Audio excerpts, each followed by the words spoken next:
Guys, so one thing I want to make sure that everyone keeps their mind on or thinks about it after this is a solution.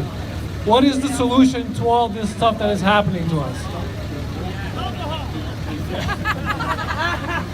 So I went to the first protest here at Queen's Park 9 months ago.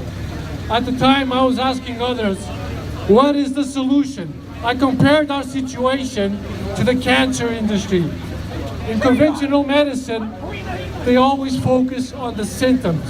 They prescribe you a drug to treat the symptoms. They never focus on the causes of a sickness. They never really give you a solution, something that will cure you. Most of you know why.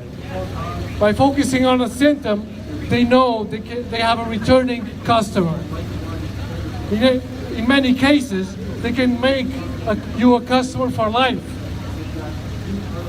Calling your problem chronic. If you think about it, it's really great business, isn't it? Now, why am I talking of cancer symptoms, causes, and the medical field? Just like in health, we can look at the problems, the symptoms we have today, and spend the rest of our lives fighting these symptoms of the slave system.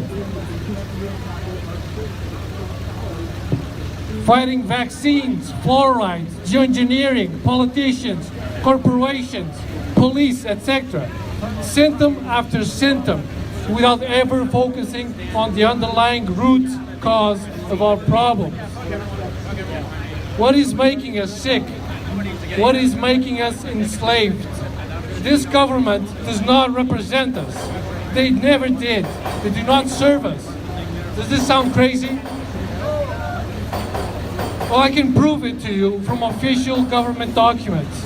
This country is a registered corporation. The Charter of Rights and Freedoms tells you exactly who it applies to. If you go online and check the Canadian Constitution Act, it's not a constitution, it's an act, and there's a difference.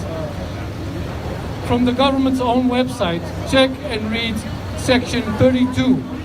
It will tell you who has the rights and freedoms. Government and government employees. There are more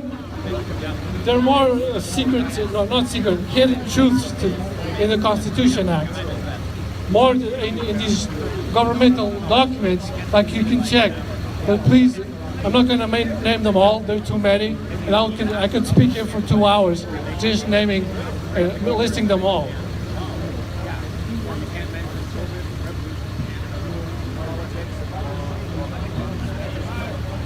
The Canadian Constitution and the Charter of Rights and Freedoms were not written for the people. They were not written by the people.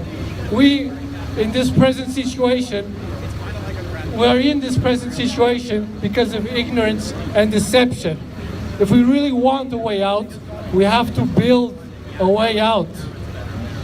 We have to use our own natural rights.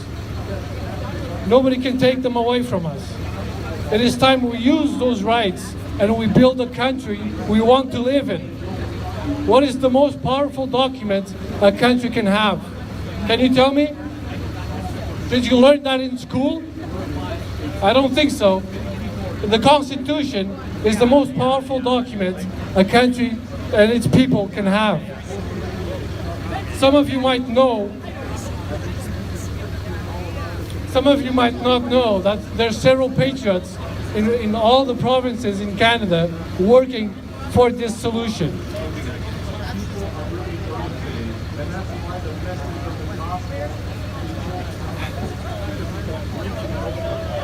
Okay, guys, we gotta go, but I'll cut to the end of this.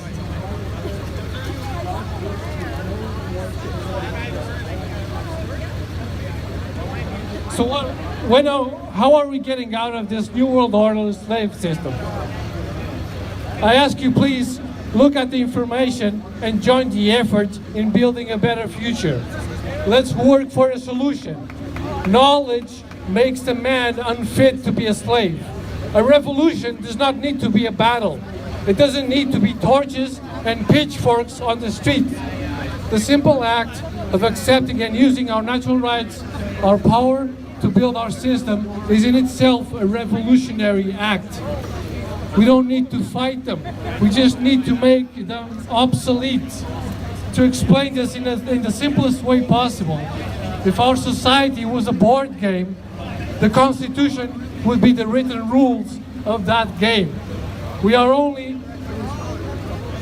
Are we going to allow the 1% to continue setting the rules for us? Or are we going to use our own power and make the rules of our country? Please unite and let's make history.